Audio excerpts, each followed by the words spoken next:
रहमानुर्रहीम। अस्सलाम वालेकुम फ्रेंड्स, कैसे आप? I hope you very well. दोस्तों, भारत का एक ऐसा इकलौता राज्य है जिसको ना तो मुगल अपने कब्जे में कर पाए और ना ही अपना गुलाम बना पाए थे, और यहाँ तक के यहाँ के लोग गर्व से अपना सीना चौड़ा करके यहाँ पर रहते थे। क्या आप जानते हो वो इकलौता राज्य कौन सा है जिसको कोई भी अपने कब्जे में नहीं कर पाया? नहीं तो अंग्रेज उस पर राज कर पाए और ना ही मुगल उस पर राज कर पाए और ना ही उस पर कब्जा कर पाए। का एक ऐसा इकलौता राज्य है तो कभी भी किसी का गुलाम बनकर नहीं रहा। करते हैं स्टार्ट इस वीडियो को और जानते हैं उस इकलौते राज्य के बारे में जो आज तक कभी किसी का गुलाम नहीं बना। इसके ऊपर किसी भी साम्राज्य ने, किसी भी हुकूमत ने हुक्म नहीं चलाया, ना अपने कब्जे में किया। जी हाँ दोस्तों, हमारे भारत देश में एक ऐसा भी राज्य था जहाँ पर ना तो मुगल ही अपने पैर जमा पाए, ना ही अंग्रेजों ने यहाँ पर जाने की हिम्मत की, और ना ही इन दोनों में से कोई भी उसको अपना गुलाम बना पाया। यहाँ तक कि अंग्रेजी हुकूमत तो वहाँ तक जा ही नहीं पाए। अंग्रेजों की हिम्मत वहाँ जाने के लिए गवारा हुई। दोस्तों, क्या आप जानते हैं वो इकलौता राज्य कौन सा था? इकलौता राज्य और कोई नहीं बल्कि गोवा ही था। जैसा कि भारत के ऊपर मुगलों ने कब्जा कर रखा था, कई सालों तक यहाँ पर वो हुकूमत करते रहे और फिर बाद में भारत देश में अंग्रेजों ने यहाँ पर अपना खूब शासन चलाया। मुगल साम्राज्य की स्थापना बाबर ने 1526 ईस्वी में की थी और 1857 की क्रांति के बाद ब्रिटिश साम्राज्य ने मुगल साम्राज्य को समाप्त कर दिया था, खत्म कर दिया था।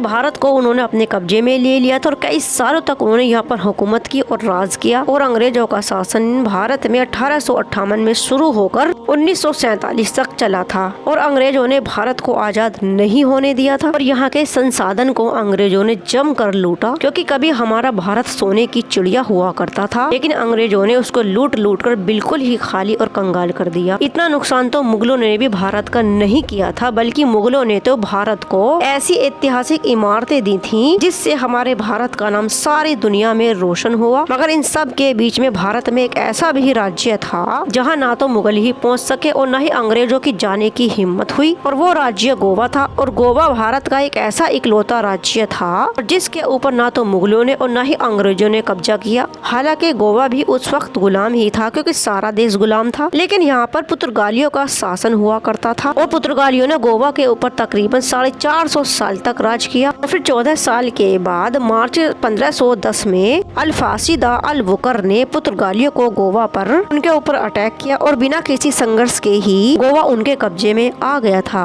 फिर गोवा एक ऐसा राज्य बना जो गुलाम होने के बावजूद भी मुगल और अंग्रेजों से आजाद ही रहा, वरना अंग्रेज लोग उसको भी लूट कर ले जाते, यहाँ तक कि चुरा कर ही ले जाते। दोस्तों, गोवा ही एक ऐसा राज्य था जिसके ऊपर कोई भी हुकूमत नहीं कर सका, अंग्रेजों की और न ही मुगलों की वहाँ जाने की हिम्मत जुटा पाए। दोस्तों, ये नॉलेज, ये वीडियो आपको पसंद आए तो प्लीज लाइक करना, कमेंट करना, शेयर करना और चैनल को करना subscribe. Thank you for watching. Allah Hafiz.